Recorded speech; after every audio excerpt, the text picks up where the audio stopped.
feliz por estar aqui para nós estudarmos a palavra de Deus, né? Hoje eu vou sair do meu roteiro, né? Já estou no 17º milagre de Cristo, mas hoje as pessoas falam assim, ó, mudou o dia, tem mais tempo, fala de um assunto diferente. E eu, como já estou matriculado na escola sabatina, 52 anos está fazendo esse mês. E eu sempre gostei da escola sabatina, sempre fui apaixonado pela escola sabatina, e eu pesquisei na escola sabatina no ano 2016, no primeiro trimestre, 90 dias, alcançou 187 países em 90 dias, né? Escola sabatina, e 18 milhões de pessoas assistiram. A escola sabatina no primeiro trimestre falou sobre a vida de Jó. Eu fiquei impressionado. Então, tem muito assunto, tem 3 pregações para ser falado sobre a vida de Jó. A primeira vai ser hoje, né? E eu estou muito feliz. Vou pedir a presença do Espírito Santo agora. Eterno Deus, bom Pai, te peço a presença do Espírito Santo comigo e com cada um presente aqui. Em nome de nosso Jesus Cristo. Amém. Todos sabem as divisões da Bíblia, né? O Adventismo sabe isso de cor, né? Como é dividida, né? Quantos livros tem, mas uma parte importante para frisar. São 7 tópicos que a Bíblia é dividida: leis, históricos, poéticos, né? Profecias, evangelhos, epístolas e o Apocalipse, que é revelação. E no terceiro, que é o poético, que eu sou apaixonado, nesse grupo subdivide em 5, que é os Cantares, que está na lição da semana, Eclesiastes, Provérbios, obrigado, tá? E Salmos e Jó. Aí eu falei assim, como já falei alguns salmos aqui, o Salmo 23, né? Vou falar sobre Jó. É difícil saber assim, fazer um resumo bem resumido, né? Tem que ser um profissional hábil, não é o meu caso, né? Então eu vou tentar, em 35 minutos, a gente fazer um resumo aqui sobre Jó, né? É atribuído o livro de Jó, para quem não sabe, né? Ele está na frente de Gênesis, hein? A gente lê assim, Gênesis, o primeiro livro, mas Jó está na frente, ok? Depois vocês pesquisem para vocês verem, tá? Olha, vamos começar. Eu gostaria de frisar, todo sermão meu, eu gosto de frisar um verso, e assim a gente decora o verso, né? Vamos abrir no livro de Jó, no último capítulo, que é o capítulo 42. Se tudo que eu falar aqui vocês esquecerem, frisem esse verso que vocês vão lembrar desse estudo de hoje, ok? 42, verso 2. É o carro-chefe hoje, ok? Vamos lá. 42, 2 do livro de Jó. É só abrir no meio aí, Salmos, está coladinho com Salmos. Coladinho com Salmo 1. Lá. Bem sei que tudo podes e nenhum dos teus planos pode ser frustrado. Olha como é profundo, hein? Esse aí é o carro-chefe aqui hoje, né? Vamos começar então. Dos 42 capítulos, eu vou deixar que vocês leiam em casa. Eu vou só resumir o capítulo 1, dos 22 versos, do 1 a 3. E o capítulo 2, do 1 ao versículo 6. E esse verso aqui, um verso do capítulo 42. Olha só, 6 com 3, 9, com 10 versinhos, nós temos 35 minutos aqui para falar as maravilhas do livro de Jó, ok? Então, começando no capítulo 1, lá no finalzinho, verso 5, Jó fazia orações intercessórias pelos seus filhos. Aí fala individualmente e continuamente: 7 homens e 3 mulheres, 10 filhos. Então ele orava, e eu peguei esse hábito. Toda oração minha da manhã e da noite, eu incluo minha família, os meus filhos, filho da minha esposa, nessa oração, e as minhas netas. E até o último dia da minha vida eu quero fazer isso, porque se eles estiverem bem, eu estou bem. E interessante que o livro de Jó, ele é atribuído, os críticos atribuem e dizem que é uma peça literária singular, a obra poética mais bela da humanidade, e é também uma peça jurídica, o livro de Jó. Vocês vão entender, tá? Os questionamentos aqui, uma peça jurídica. Por isso que eu me interessei bastante, né? Pelo assunto, né? Ele é Jó, da terra de Uz, diz o Senhor Deus que ele era um íntegro, reto, temente a Deus e que se desviava do mal. Olha só, lindo, né? Essa aí é a característica espiritual que Deus fala. E a parte material? Logo no início do capítulo 1 falou que ele tinha 7.000 ovelhas, 3.000 camelos, 50 juntas de boi, 500 jumentos e muitos funcionários. E na parte afetiva, o que ele tinha? 7 homens e 3 mulheres, 10 filhos. É fantástico, né? E era próspero, o maior do Oriente. Se a gente citar aqui, ver lá, dar um Google lá no Onaiá, dar um Google, a gente vai ver os milionários, os 10, os 20, os 30, os bilionários do mundo, né? Entre esses todos, é o maior, né? Mas tem muitos, né? Eles catalogam 50 lá nos Estados Unidos, os maiores, os tops, né? E ele era o maior, então era um homem riquíssimo, né? Mas começa a mudar a história. Capítulo 1, verso 6, fala, teve uma reunião lá no céu. Lá no céu. Os anjos vieram apresentar-se perante o Senhor, os representantes dos mundos criados. E aqui na terra era costume de todos os governantes no império se apresentar diante do rei. Então, dá uma comparação para a gente entender as coisas espirituais, tem as coisas materiais para a gente entender. Acontecia aqui no reino, no nosso reino, aqui, no Oriente Antigo. E ali, vou maspar aqui, veio também, vou maspar aqui, Satanás. Antes, Lúcifer, anjo de luz. Satanás significa o quê? Significa o acusador. Se você traduzir Satanás, Isaías 14:13, inimigo da retidão. Isaías caracteriza Satanás como inimigo da retidão, e ele classifica aqui Jó como íntegro, amigo da retidão. Olha o contraste, como é lindo, para a gente saber. E ali estava presente Deus, provavelmente também Deus Pai, Deus Filho e Deus Espírito Santo, porque tem a Trindade, né? A deidade, Deus, do Pai e do Espírito Santo, ali no céu, na reunião, onde todos iam se apresentar, e estava ali o acusador. O acusador no Oriente era o próprio que se sentia injustiçado, e ele se sentia injustiçado, não tinha injustiça nenhuma, mas ele esteve ali presente, e estava ali, composto ali, o júri praticamente, né? Os representantes dos mundos. Jesus, Espírito Santo, Deus, Satanás requerendo alguma coisa e os representantes. O livro é o livro das perguntas. Mais de 300 perguntas esse livro tem, só no livro de Jó. Interessante, né? Mais de 300. E Deus mostrou para o universo todo ali reunido que Ele está no comando, que Ele é o Senhor de tudo. Por isso que Ele fez a pergunta. Quem responde é Satanás, quem fez a pergunta é o Senhor. O Senhor pergunta para ele, no verso 8: observaste o meu servo Jó?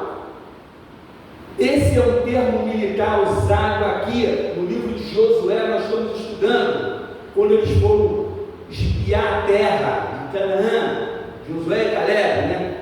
Ali mostra no contexto, é um termo militar usado no Oriente.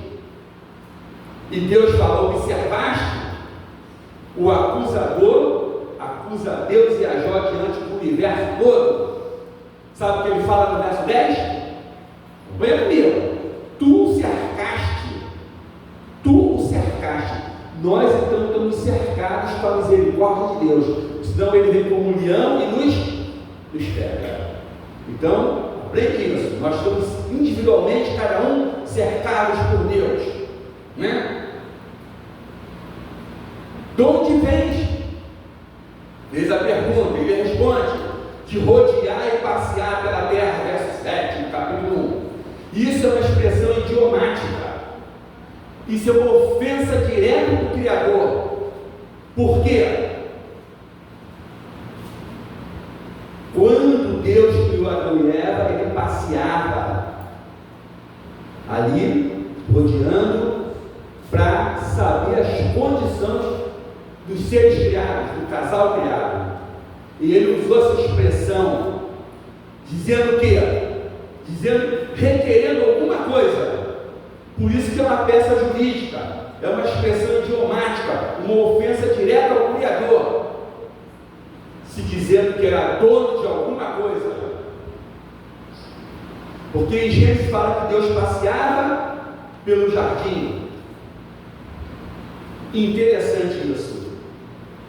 Ele quer dizer que ele é o quê? Que ele é um representante da terra. Ele estava lá. Usucapiou alguma coisa aqui na terra. Estava querendo fazer a escritura e passar o registro em cartórios da nossa terra, seu dono. Aí Deus mostra que ele não é dono da terra, porque ele invadiu aqui sem permissão. Interessante, para que vocês saibam o que é uma invasão, o que é uma posse, o que é um usucapião. Eu trabalhei 14 anos nesse setor, no setor imobiliário, e isso eu sei bem. Uma invasão, o indivíduo entra irregularmente no imóvel, sem autorização do representante legal. É isso que ele fez. Uma posse é quando você é um inquilino e usufrui daquilo que é dos outros com autorização. E o usucapião, o que é? O que ele queria fazer aqui é ser dono. Mas para ele ser dono, não teria que ser o quê?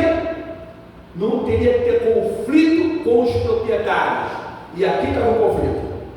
Aí Deus falou para ele que ele não é dono de nada aqui, mas ele se diz dono.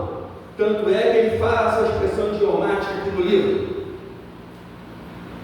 E interessante aqui que vamos mostrar que Jó é um troféu nas mãos de Deus.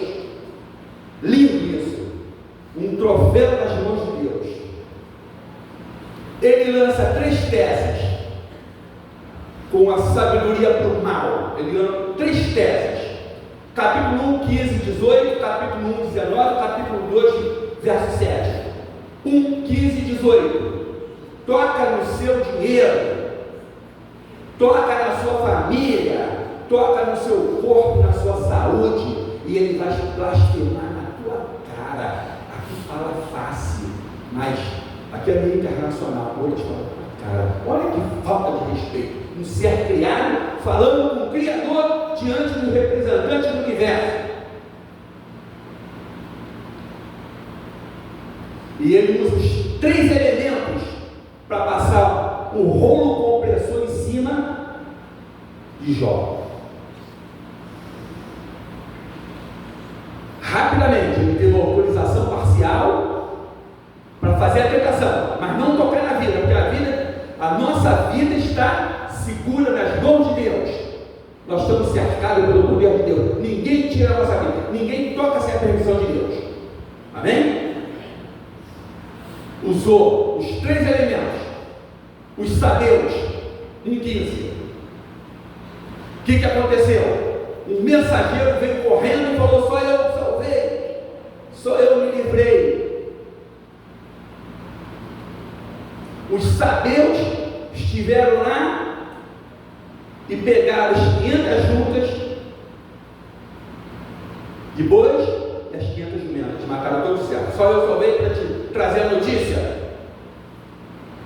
Eles eram guerreiros cruéis. Jó não conseguia entender. Um bilionário, bem-sucedido, um homem de Deus, fazia orações intercessórias pela família, pelos filhos individualmente, um a um. E ele não estava nem conseguindo entender. Veio outro correndo, só eu salvei. E vim te trazer a notícia, um fogo de Deus. Olha, Deus minúsculo, de Satanás, caiu do céu. Ele falou para Jó, um fogo de Deus caiu do céu e queimou as 7.000 ovelhas. Olha que desastre terrível. E ele não estava entendendo nada. Chegou outro e falou, só eu me salvei e vim te avisar que os caldeus rebeldes, sanguinários, se dividiram em 3 bandos e cada um levou 1.000 camelos, os 3.000 camelos, e matou todos os servos. Só eu salvei, para te contar. Puxa vida, que rolo como pessoa, né? Que tantas setas inflamadas batendo no peito dele.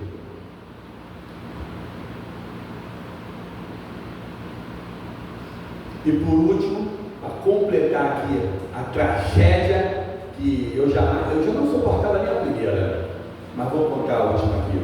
Um vento do lado do deserto veio, só eu salvei para te contar essa notícia. Os 4 pilares da casa caíram e teus 10 filhos morreram.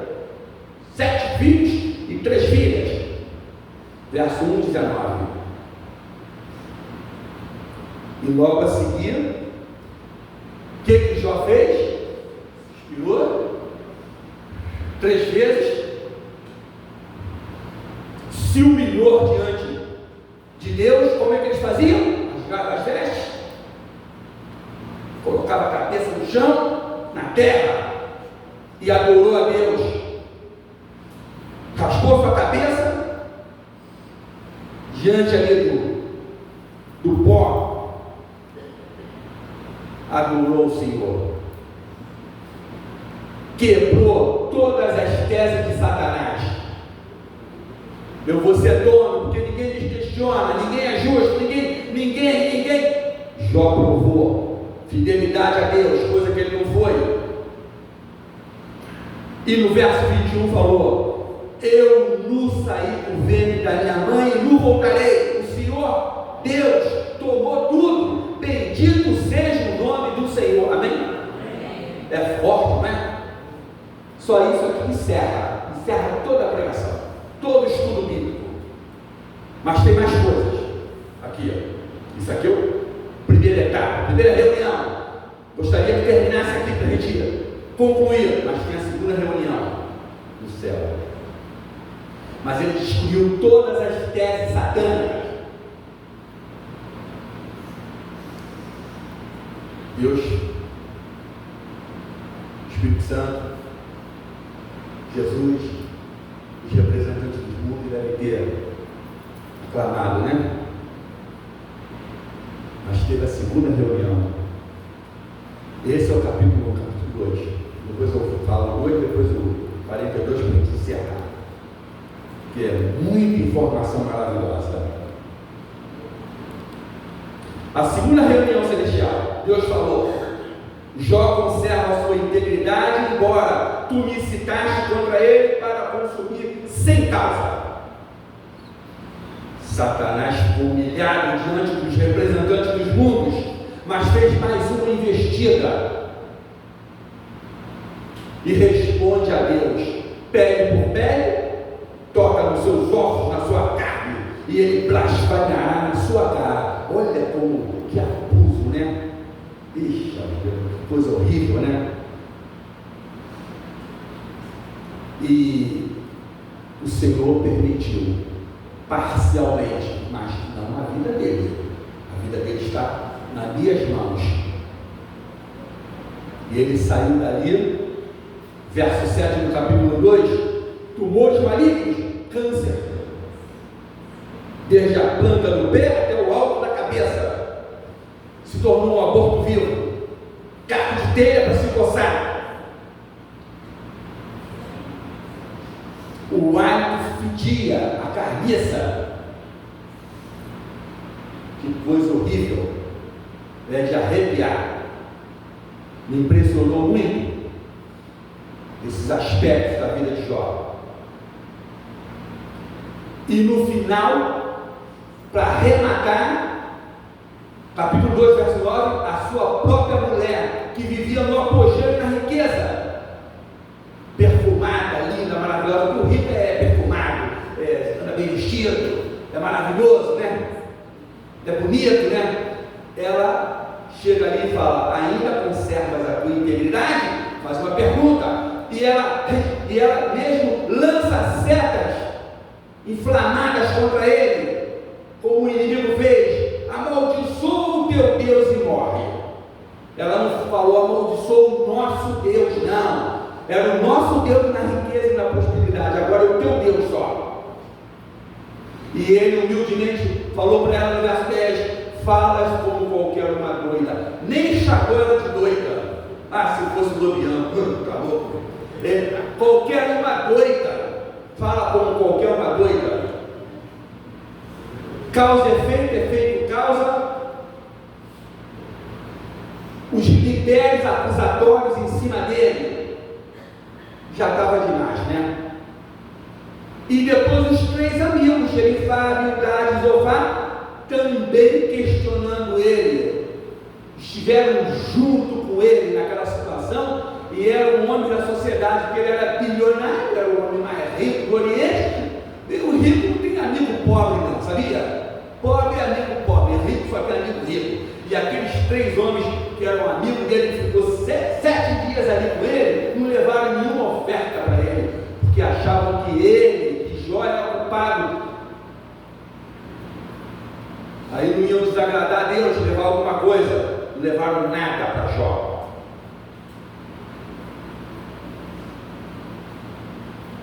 E Jó perdeu tudo.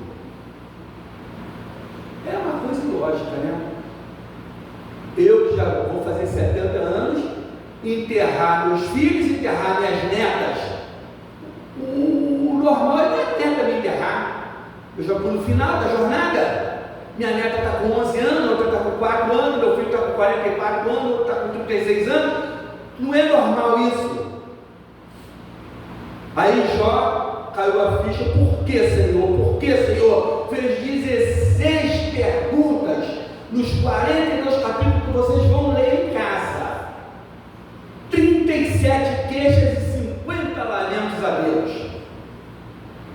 Perdeu sua fortuna, 7.000 ovelhas, 3.000 camelos, 500 juntas de bois, 500 jumentas e centenas de funcionários, e ainda enterrou 7 filhos e 3 filhas. E perdeu o amor da mulher. Capítulo 2, verso 9, capítulo 19, verso 17. A mulher não quis mais ele. Perdeu o apoio dos 3 amigos, Jerifá, Bildad e Zofá. Ficou no lixão da cidade. Ele tem tanta experiência para falar aqui, para não dá. O lixão da cidade é o lamento no Oriente. Eles gritam, eles choram, eles esperneiam, eles fazem uma bagunça no lamento. Interessante. É difícil para entender, né? Mas quem vê os repentistas lá no Nordeste entende isso. E eu vou sempre para o Nordeste e ouço. É o lamento de Jó, lá no lixão da cidade. As 5 áreas que desestabiliza qualquer um vivente aqui. Perde seus bens, perde sua fortuna, perde sua saúde, perde seus filhos, perde o apoio dos amigos, perde a mulher e perdeu tudo. Desestabiliza qualquer ser. E ele estava no fundo do poço, olhou para cima, levantou os olhos para o céu. Uma coisa eu sei: o meu Redentor vive e eu o verei. É lindo, não é? O meu Redentor vive e eu verei. Que conhecimento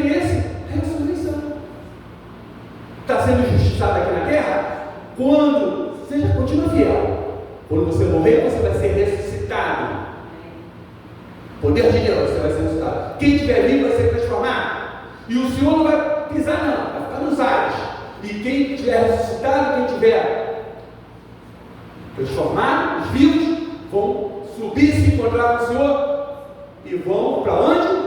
Vão para os céus, ficar 1000 anos, o milênio celestial. Já é sabido por nós adventistas, é bíblico. E ele tinha esse conhecimento, era um adventista do 7º dia. Uma coisa eu sei: o meu Redentor vive e eu verei. Porque no plano de Deus os fiéis não morrem, ficam dormindo. Aí o Senhor acorda. É profundo, é de arrepiar. O Senhor viu lá de onde ele está. Eu vou explicar mais ou menos no próximo, daqui a pouquinho, vai impressionar mais. Ele ouviu e rompe o silêncio.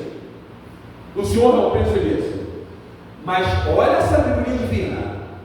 Não responde a nenhum dos 16 perguntas de Jó, nenhum dos 34 queixas e nenhum dos 50 lamentos de Jó. Deus vai fazer 70 perguntas para Jó, perguntas retóricas. Eu não sou professor de português, é uma pergunta que não precisa de resposta. Ela provoca o quê? Provoca pensamentos.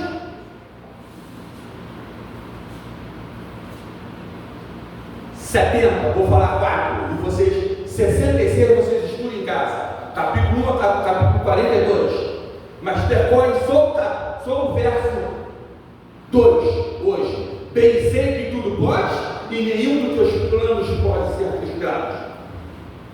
É o conselho que Jó tinha de Deus.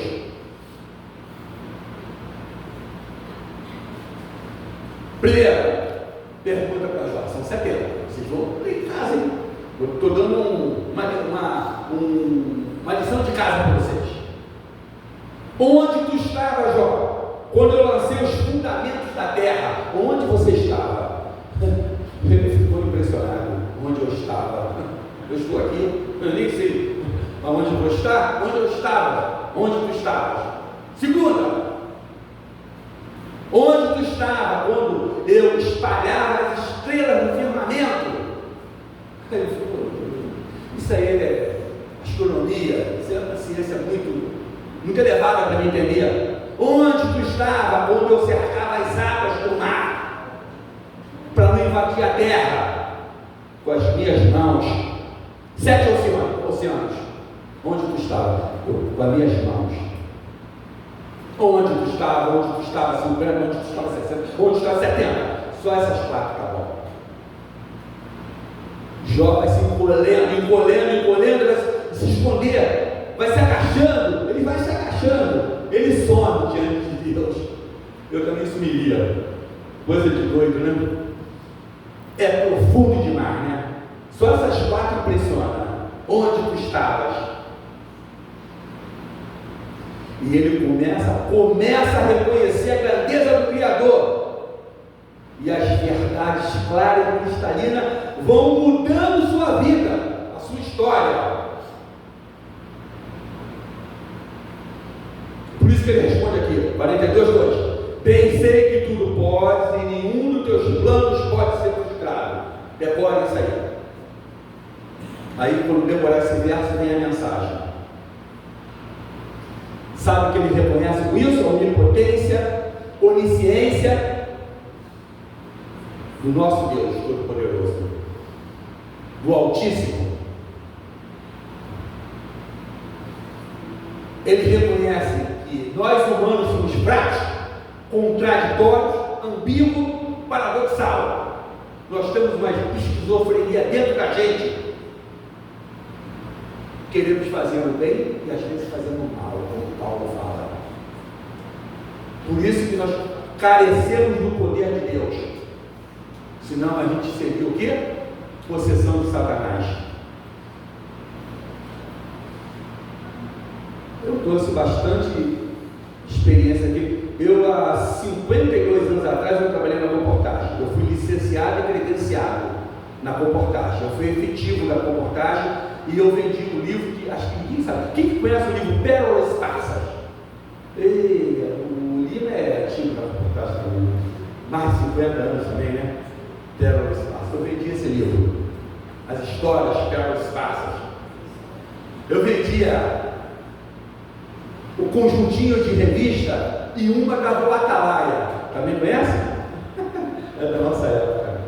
Hoje não existe mais. Muitas histórias, né? Mark Filho, que é um PhD, nosso pregador, conferencista internacional, ele fala que as criancinhas, eu tenho uma de 4 anos, pequenininha, magrinha, e tenho uma de 11, uma pequenininha, uma grandona. Eles são PhD em fazer perguntas difíceis para a gente. E no livro dele ele fala que o filho dele, depois que ele pregou, o filho dele puxou o paletó dele e perguntou: papai, qual é o tamanho de Deus? Que criança, coisa, cara, o tamanho de Deus. Eu vou explicar como. A criança quer saber. E procurando ele querendo saber o tamanho de Deus. Aí ele falou assim: eu tenho que pedir a Deus para me dar uma orientação. E um dia ele estava no quintal da casa, passou um avião jogando fumaça, cortando o céu com fumaça. Ele falou assim: que tamanho é aquele avião? O menino falou assim: pequenininho, pai. Ele falou: vou te mostrar aquele avião. Ele e a esposa dele levaram a criança no aeroporto lá e mostraram um voo de 400 passageiros. Eu já tive pessoalmente, quando meu filho era pequeno, eu já fui visitar também. Eu tenho 1,80m, o pneu é maior que eu, é 2,10m, o pneu é grande pra caramba, bem imenso. Aí botou aquela criancinha de 4 anos: que tamanho é esse avião? A criança falou assim: é grandão, papai. Aí ele falou: vou te responder aquilo que você vem me importunando. Quando a gente está longe de Deus, Deus é pequenininho, igual aquele avião. Quando a gente está perto de Deus, Deus é grandão. Matou a curiosidade daquela criança. Lindo, não é lindo? E aqui a história, aqui vamos a história. Isaías 40, verso 12. A majestade do Senhor. Como o Senhor é grande. Se nós pegarmos o melhor astrônomo do planeta aqui, dá um Google lá, ou na inteligência artificial, depois, agora não, depois que sair do Google, ok? Vocês dão um Google lá, façam a pesquisa lá. Qual é o tamanho do diâmetro do universo? Eu pesquisei. Para vocês verem o tamanho de Deus, 43 bilhões de anos-luz. O diâmetro do universo, 43 bilhões de anos-luz, a velocidade de 300 mil quilômetros por segundo. Meu smartphone caiu, mas não dá para calcular isso. Que velocidade para conhecer o diâmetro do universo. Diz a ciência que é assim. E os céus manifestam a glória de Deus e o firmamento anunciar as obras de suas mãos. Eu acredito que tem mais ainda. Uma teoria aí que está dizendo que tem mais universo, multiversos, mas não vamos saber isso não. Só o diâmetro desse universo, 43 bilhões de anos-luz a 300 mil quilômetros por segundo. Como é que conheceu um diâmetro só do universo? Isso não marca. No livro tem outras coisas também que nem adianta falar, que já impressiona muito. Aí eu venho com aquela história para vocês terem uma noção. Por que eu falei isso? Vocês terem um parâmetro. Foi falado aqui, o Joel pregou sobre Pedro, e eu vou colocar o Pedro, inserir o Pedro aqui nessa história, o Pedro curioso, Pedro, altivo. Quando entraram lá no Getsemane para pegar o Senhor Jesus, foram lá com pau, pedra e tochas para pegar o Senhor Jesus, e o traidor junto. O Senhor Jesus colocou um passo à frente e falou: quem procurais? Eles caíram todos, diz o Espírito de profecia, caíram todos por terra. O Senhor: estou aqui, deixai estes virem. Os discípulos, Pedro não entendeu. Eles recobraram, vieram para cima de Jesus. Pedro arrancou da bainha a espada e cortou a orelha do servo do sumo sacerdote, que é nomeado aqui como Malco. O Senhor Jesus pegou a orelha de Malco e plantou ela na frente de todo mundo, perfeito. Senão teria pato cruz lá, uma de Pedro também. Teria crucificado. Livrou a cara de Pedro e mandou todos ir. Antes chegou para Pedro e falou: vocês vão pesquisar. Pedro, tu não entendes? Para isso eu vim. Se eu quisesse, rogaria ao Senhor, Pai, Deus, o Pai dele, 12 legiões de anjos viriam aqui agora. Agora? Se o diâmetro de um universo, para você medir 43 bilhões de anos de luz a 300 mil quilômetros por segundo, uma velocidade que a gente não entende, não compreende. Não sei se o computador consegue fazer isso aí. O meu smartphone não consegue. Eu falei para o meu filho lá, que ele é engenheiro aeronáutico, ele falou assim: isso aí é um milagre de Deus. Eu falei para ele ficou impressionado. 12 legiões, mais de 70 mil anjos viria agora. Lá no reino de Deus, não é nesse mundinho nosso, desse universinho nosso não. Lá, mais profundo, viriam agora. Que velocidade! Um ser criado por Deus. Anjos são criados por Deus. Nós vamos nos tornar anjos depois de ressuscitarmos. Vamos ser transformados. Olha o poder de Deus. Que Deus é esse? Jó compreendeu aqui. Jó falou: sabe o quê? Eu ouvia falar de ti, Senhor, só falar de ti. Agora te ouço, agora te entendo. Pela fé meus olhos te veem agora. Mas ele pensou que conhecia a Deus, mas não conhecia totalmente não a Deus.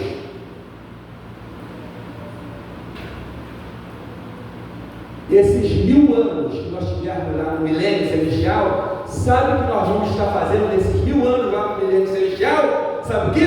Conhecendo a Deus. Depois volta, terra, implantada aqui na terra, né? Aí vamos ficar a vida toda, a eternidade toda. Aqui vai ser o centro do universo, provavelmente, não sei, o centro do universo. Vamos estar aqui, 1 milhão de anos, sabe fazendo o quê? Conhecendo a Deus. 10 bilhões de anos conhecendo a Deus.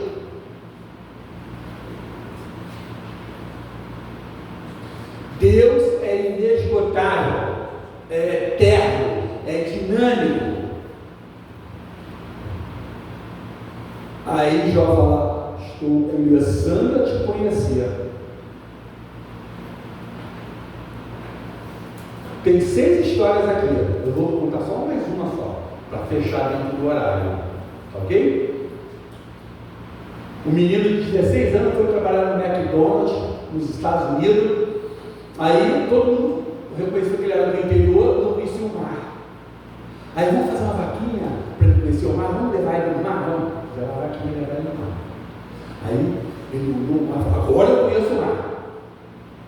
Mark Filho fala isso no livro dele: agora eu conheço o mar. O sócio da franquia era um homem do mar, conheceu mais de 150 países, viajou 40 anos pelo mar. E falaram comigo: agora conversa com ele. Aí ele perguntou, o marujo americano: você conhece? Agora eu conheço o mar. Aí o marujo falou assim: eu não consigo entender, porque eu não conheço o mar. Um homem que ficou nas procelas do mar 40 anos falou que não conhecia o mar. Olha a diferença de um para o outro. E Jó começou a falar que conhecia Deus. Agora ele está começando a conhecer a grandeza do Altíssimo.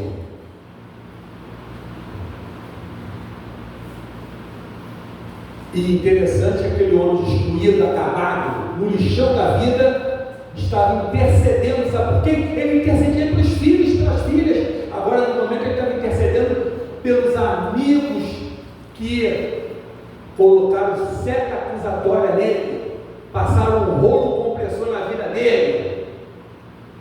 Ele estava fazendo uma oração intercessória pelos amigos. Aí eu vou mover o coração de Deus. Deus é muito sensível, ficou compadecido. Aí eu vou me fechar com 42, o resto vocês vão ler em casa. É muita coisa para ler em casa, hein? 10 versos aqui, vocês vão ler 42 capítulos em casa. Deus restaura, diz a palavra de Deus, a vida dele, deu mais 140 anos, 4 gerações, filhos, netas, bisnetas e tataranetas, 4 gerações. Sua vida foi restaurada financeiramente. Todos os habitantes trouxeram dinheiro e ouro, está escrito aqui na palavra. Olha como ele ficou, provavelmente até mais rico, hein? A amizade foi restaurada. E o casamento? Isso que me impressionou. Se fosse o Lubianco, a fé do Lubianco aqui, sabe o que ele falar? Agora eu estou cheiroso, com mirra, bem vestido, com seda. Aí a mulher vem, eu falo assim, a fila andou, não quero mais não, agora eu vou procurar uma outra, porque agora que eu estou bem, não é assim que acontece? Mas ele não, ele aceitou a mulher, porque ele era um homem de Deus. O divórcio e a separação não está no plano de Deus, do Altíssimo. E Moisés deu carta de divórcio pela dureza do vosso coração. Nós somos duros de coração. Não é plano de Deus separação. Não está no programa de Deus. E ele aceitou a mulher de volta.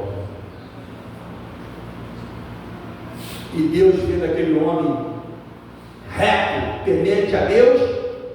Vamos lá.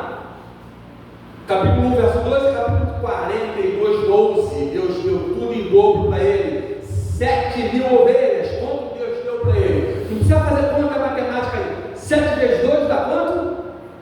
14.000. Dobrou, não dobrou? Deus deu a ele.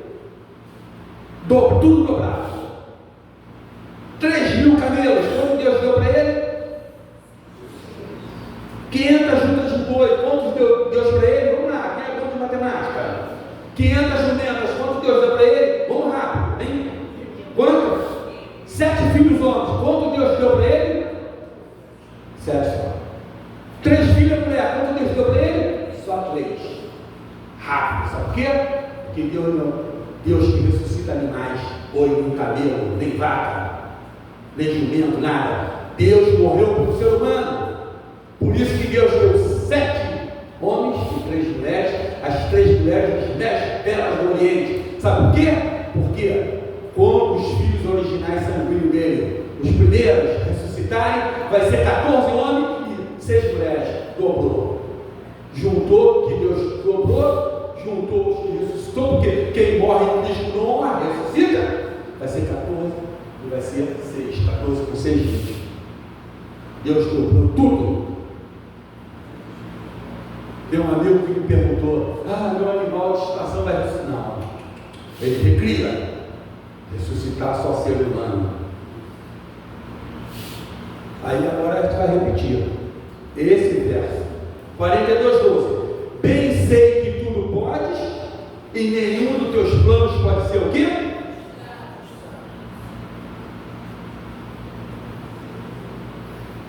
Diz a ciência que nós temos um vazio aqui dentro da gente.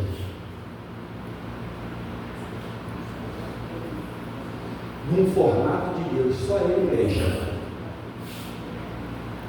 Porque Ele é digno de toda a honra, toda a glória, pelos séculos dos séculos.